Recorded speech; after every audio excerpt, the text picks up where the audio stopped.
Tadi kita baru saja mengadakan majlis penutup iaitu pertandingan bird race, Fraser Hill International Bird Race kali yang ke-30. Kita telah mengadakan pertandingan ini selama 30 tahun, bermula daripada tahun 1988, dan kita dah ucapkan penghargaan terima kasih lah kepada Exco yang ketika itu, Datuk Seri Hassan Arifin ketika itu Exco, dan tahun ini penyertaan agak ramai daripada 14 buah negara dan lebih daripada 300 peserta, dan juga dalam masa yang sama juga kita mempunyai seperti macam pesta gerai dan pengenalan kepada peralatan ini birding ini, dan juga ini khusus ada macam apa, talk atau seminar ataupun bengkel yang disampaikan oleh ini mereka yang mempunyai pengalaman di dalam bidang ini. Dari segi saya juga nak maklumkan, kalau mengikut rekod yang United Nations World Travel Organization, 10 ke 30% daripada pelancong yang datang ini adalah mereka yang datang ini adalah untuk menyertai birdwatching di seluruh dunia. Malah sekarang ni di negara-negara lain, malah tiap-tiap daerah pun ada birdwatching ini dibuat. Dan tadi kita boleh lihat peserta daripada Perancis, peserta daripada Korea, China, Singapura dan lain-lain lagi. Yang menang pun daripada Singapura, daripada Singapura. Jadi sebab itulah kita nak kekalkan pertandingan International Bird Race Fraser ini, dan insya-Allah di masa-masa yang akan datang kita akan cuba perbaiki lagi. Tapi yang paling penting adalah kita nak maklumkan juga bahawa kita tidak akan membangunkan lagi Fraser ini.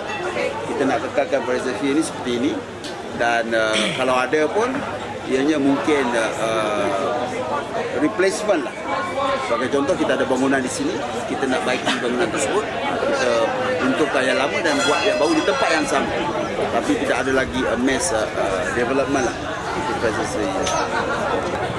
Sememangnya Fraser ini memang terkenal lah sebagai bird watching destination, kerana di sini terdapat juga migratory bird, yang mana burung yang datang daripada hemisfer utara ke hemisfer selatan, hemisfer utara apabila pertukaran musim, dan mereka akan singgah di Fraser ni, di Bukit Fraser ni.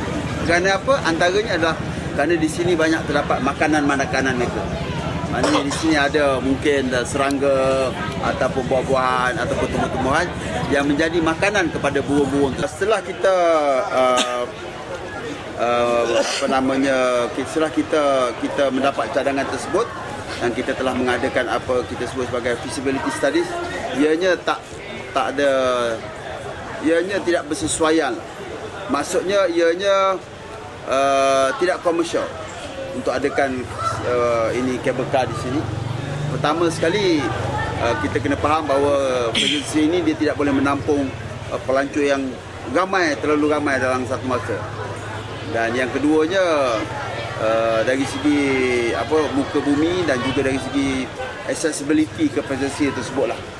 Rap dan lain-lain lagi. Ini hip hop tak ada. Oh, tidak ada. Semuanya muzik yang agak melodi macam balada lah, ballet ya, dia relax ya. Dia bersesuaian dengan alam sekitar, bersesuaian dengan environment atau suasana yang ada di sini. Kalau dia nak muzik tu di tempat lain. So yang ini this is the first time kita adakan, dan kita harap ianya juga menjadi salah satu daripada signature kita lah. Maksudnya setiap tahun waktu tertentu kita akan adakan music on the hill.